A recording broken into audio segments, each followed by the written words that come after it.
Hi psychology lovers, and my name is Amer, and today we are going to talk about William James. Born in 1842, William James grew in a nomad family. He and his family traveled across European nation and also in America in search for knowledge. As his father is a wealthy person, his father wanted all his children to be well educated. When he was 16, he started to interested in arts. Knowing that he's not good in arts, he started to enroll in Lawrence Scientific School in 1861. Later on, he continued his study in laboratory research in Harvard Scientific School in 1864. His career in teaching physiology began at Harvard University in 1872. He quickly climbed up his position in this career until in 1889 he became the professor of psychology. The most famous work from William James is The Principle of Psychology. It took him 10 years to finish the book. So for further explanation toward his work and his findings in psychology, we'll pass on to the next presenter, which is my friend. Assalamualaikum everyone, my name is Mama Arifuddin. Today I'll be presenting about William James.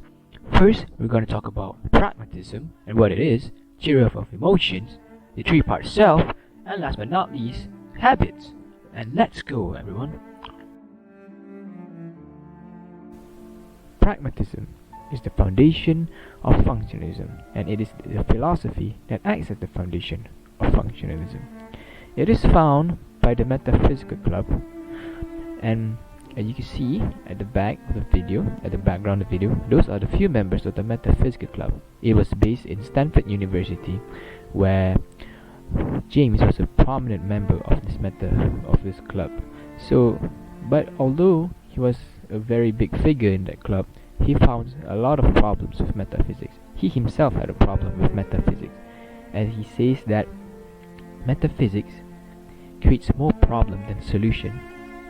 He gives an example: metaphysics is the same as a man trying to catch a squirrel around a tree. It's pointless. You know what to do, but you don't know how to solve it. Charles Sanders Peirce was the founder of pragmatism, and at the same time he was the leader of the Metaphysical Club at that time. His friend William James helped publicize the idea of pragmatism. One of the theories that William James created was the James Lange theory, and also this theory is also created by a Danish psychologist called Karl Lange. This theory states that stimulus received by causes psychological response and makes the person to be aware of a subjective feeling such as happiness. So, for example, if you perceive something, it will make you feel a certain feeling, such as happiness, sadness, or anger. And this theory says that these processes happen sequentially, which is in sequence. So yeah. Now, moving on to the three-part self, which is the theory of the self that William James has theorized about.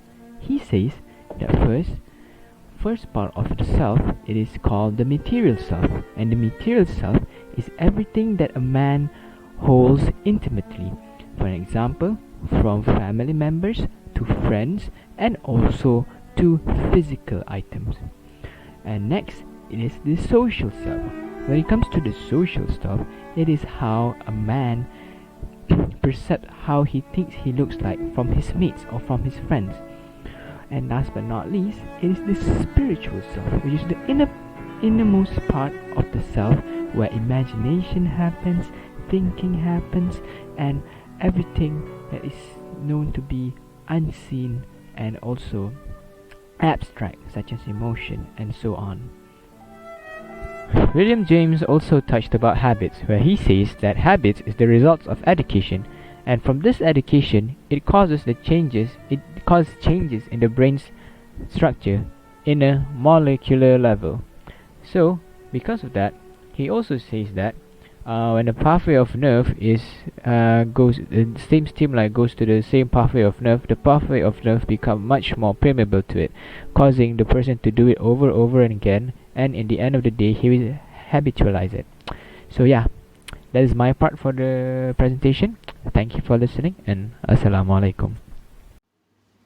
Throughout his academic career, James had written many works across various disciplines. but one work in particular stood out and became one of the most influential work in the field of psychology, which is his book The Principle of Psychology, published in 1890. This work is so influential, it got recognized even decades later. For example, in 1969 MacLeod's book William James' Unfinished Business, he said, quote, "The Principles is the most literate, the most proactive, and at the same time, the most intelligible book on psychology that's ever appeared in English or any other language." So, what does he talk about in his book that made it so influential? Well, aside from neuropsychology, James had introduced a new way to look at consciousness. Contrary to Wundt's belief, James believed that consciousness cannot be reduced into elements and instead should be studied by the whole, because consciousness is something that is greater than the sum of its parts. James also believed that consciousness evolved through knowledge and experience, and no sensation is ever the same. This concept is called the stream of consciousness. In the Principles, James has highlighted 3 methods to study psychology. The first method is the introspection method, in which James said is the most reliable and the best way to study psychology. However, he also warns us with the psychologist's fallacy, in which the data can be skewed due to the observer or the psychologist's condition, and this can affect the outcome of the research.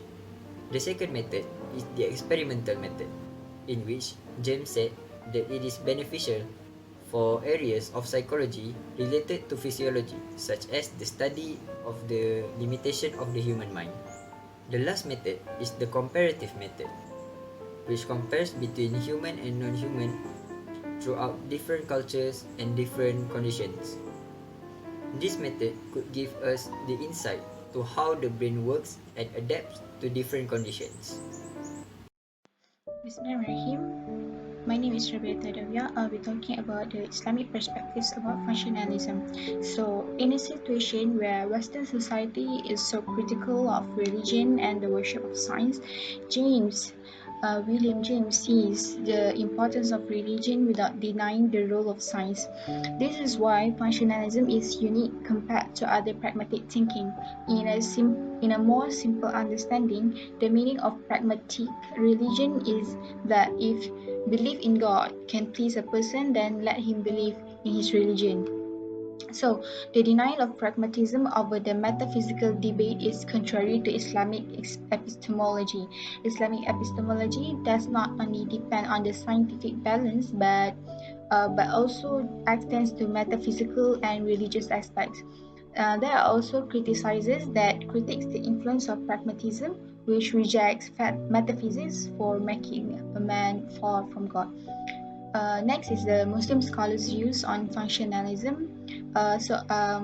Zainuddin Atas said in his book Treatise for Muslims, he said, science has strayed from its original role as a tool and a goal. So the influence of science in their thinking is so profound, so that science makes it seem like a major value of life to guide them towards prosperity. They forget that science is only a tool for human consumption, and tools cannot be the value of life. So also the development of science and technology is inversely proportional to the role and development of religion in the West. Many Western scholars believe that the development and advancement of science and technology is one of the main causes of the decline of religious influence in human life. Pluralism in religion promotes rejecting the truth of only one religion and its adherents. Pluralism in religious discourse means the assumption that truth and reality are products of history and dependent in human beings. This is contrary to the principle of Islam, which believes that Islam is the only true religion, even though at the same time does not deny the rights of other religions in social life. So, modern human beings, especially Muslims, need spiritual guidance through a clear and comprehensive understanding of Islam. This is because Islam is not like the thoughts that are born in the West that often show elements of the opposition. And understanding Islam is also not necessary for evolution and opposition to tradition, because Islam is not a philosophy. Islam was not created by man and does not need man. Instead, it is divine guidance that is necessity to man and the universe. Since Islam is a deen, it certainly also meets the theoretical and practical demands of human beings. So if religious experience are indeed intimations of a greater reality and a dimension of spirituality which is reflected in the religious traditions of the world, then they are undeniably one of the most important things in human history. So that is all. Thank you so much. Assalamualaikum warahmatullahi wabarakatuh. Thank you.